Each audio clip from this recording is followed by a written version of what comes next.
Now, there would need to be many renovations done to Bosse Field in order to get it up to MLB standards.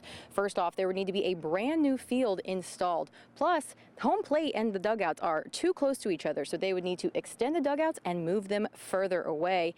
And new and upgraded seats would be added throughout the stadium. Just a little bit over a week left until opening night here at the Jungle for Heritage Hills. This fall, the Patriots are hungry, and they say they've got that championship mindset. Several of the players said that when they pulled up to Bosse Field on day one, they instantly recognized it from one of their favorite movies growing up.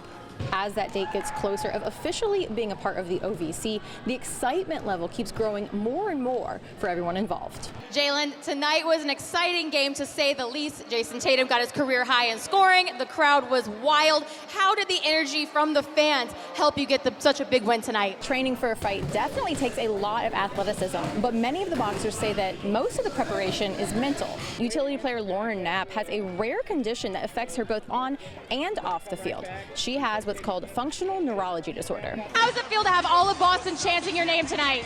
Man, it's a blessing. Thank you, Boston. You guys mean a lot to me.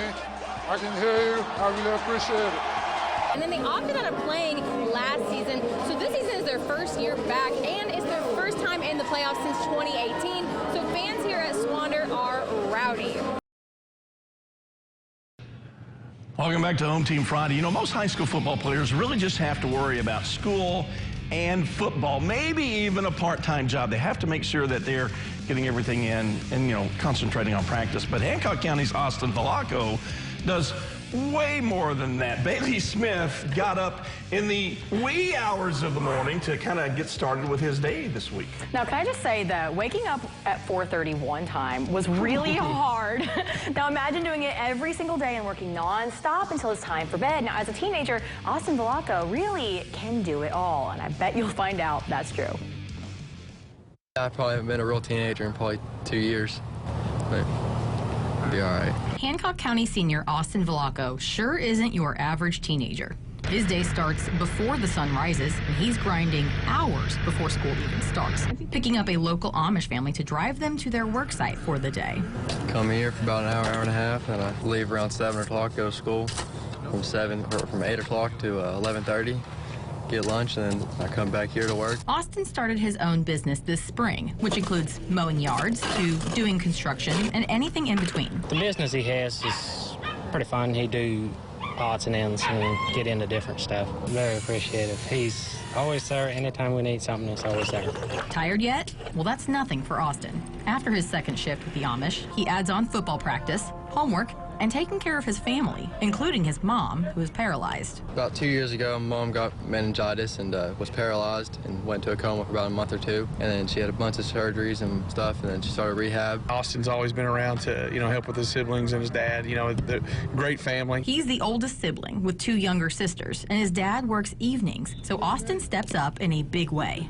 Make her dinner and everything like that, put her to bed and everything, and put my 2 little sisters to bed, and then I go to bed. It's a lot of work, but I love her, so we'll do it for her and hope for the best. His routine is chock full, but everyone around him says he gives 100% at everything he does. His work ethic is second to none. We know what he's dealing with, outside of school, and he does that, at a high level, and he comes out here and does the same thing. And his crazy busy weekly routine proves that hard work truly pays off. It's a very good inspiration. It's what every guy his age should aim to be. If they want to look up at something, they look at him. He just keeps on going, and that's why he's going to be successful for whatever he decides to do. It's a lot, but as long as you put your mind to it, you can do it. Oh my goodness, I'm exhausted just from seeing that. He has his own own construction company. Yeah. That's amazing. He already started it. If you want to find out more information, I guess go to TriStateHomepage.com, hire Austin.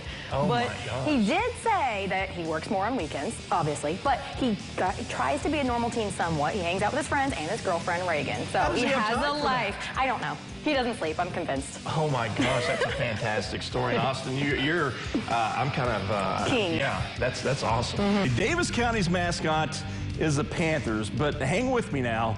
They're also a team full of dogs. Now, I spent time at DC practice before the season began and came back, in all honesty, with one of the greatest interviews ever. Braden Bowling is in our Hall of Fame after describing the team as a bunch of dogs. I want to make sure we see this picture right here, by the way. I'm not for sure who that is, but that is the greatest graphic that we've ever had on the show.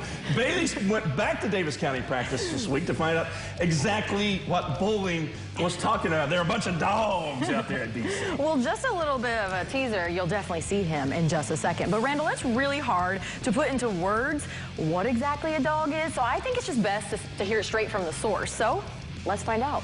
What is a dog?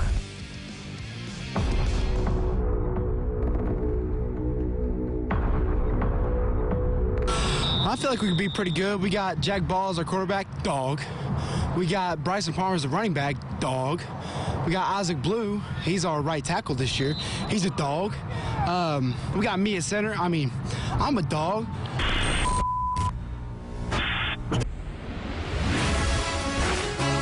You heard the man. Davis County football, a pack of dogs. I think we got a team full of dogs. I think everybody on this team is a dog. Dog. Each week, the anticipation is high at Reed Stadium. The monsters in scarlet red are waiting on the gridiron for their next victims and show off their dog mentality. If you play football, you absolutely know what a dog is. I'm a dog. It's just that person that comes to work every day, that's gritty, that's tough, never gives up on a play, never gives up on his teammates. It's loud, kind of like a loud barking dog that gets after it. They're mean, they're relentless, and they're out for blood. I try to hit them as hard as I can, shoot to kill. I'm just ready to put them on their backs. I'm just ready to just punish them. Dog. In this house, there's no greater compliment than to be called a dog. I mean, it's an honor to be, I guess, recognized as a dog. I mean, I'm happy, I'm blessed. Being a dog is a very high ranking here at DC. You have to be top of the top, best of the best. Dog! Not just anyone can be a dog. You've got to put in the work. It's that going to the whistle, going beyond the whistle, finishing blocks, finishing routes, finishing runs, being very physical here in Pat's Pop. A dog in my eyes is someone who is just a beast on the field. I'm a dog.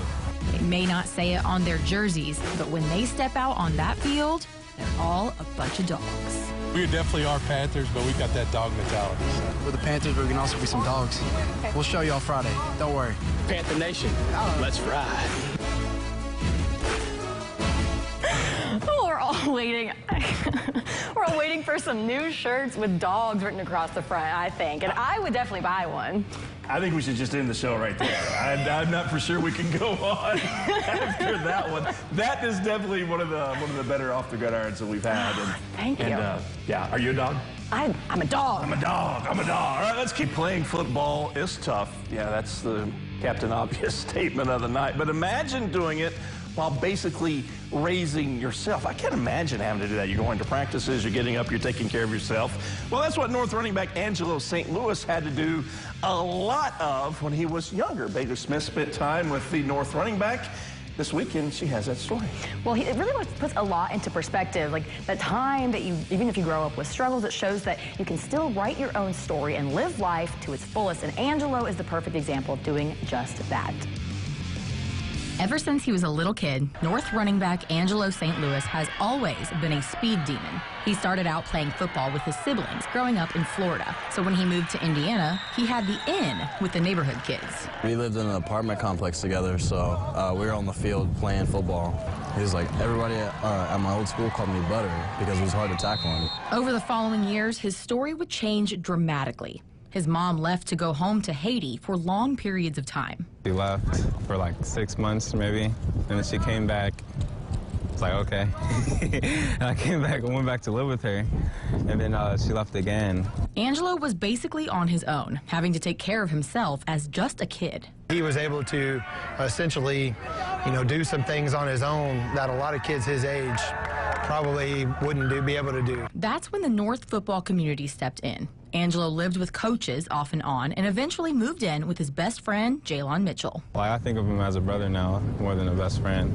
The summer before his junior year, Angelo didn't have to worry about where his next bed would be. Bill and Lana Masterson heard about his situation at church and knew they were meant to cross paths. I always think that these are like divine moments. We had two of our own that were moving out, and we had a place upstairs, a bonus room with a separate bathroom, and it just kind of morphed. And I thought it was so funny that we were trying to take him out for school supplies, and he never left. Angelo already kept up on his grades and excelled in school and football, and determined he wants to pursue a medical career after high school. All he needed was the family life to support his dreams. It's just like what a family's supposed to be like or whatever. Like, I didn't know. Like, they'd like have dinner. You know, I didn't really have dinner every night where I grew up. So I was like, what is this? They've like been to every single game, and I was just like, I'm not used to, after the game, going up to the fence and talking to the people I live with. I want to help somebody that wants more. They want it.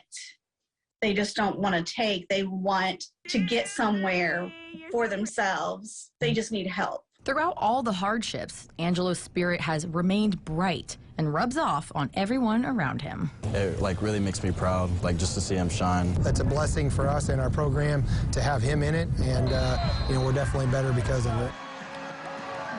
Definitely an inspiration. I found out that when Angelo was younger, he had braces and he was paying for them himself.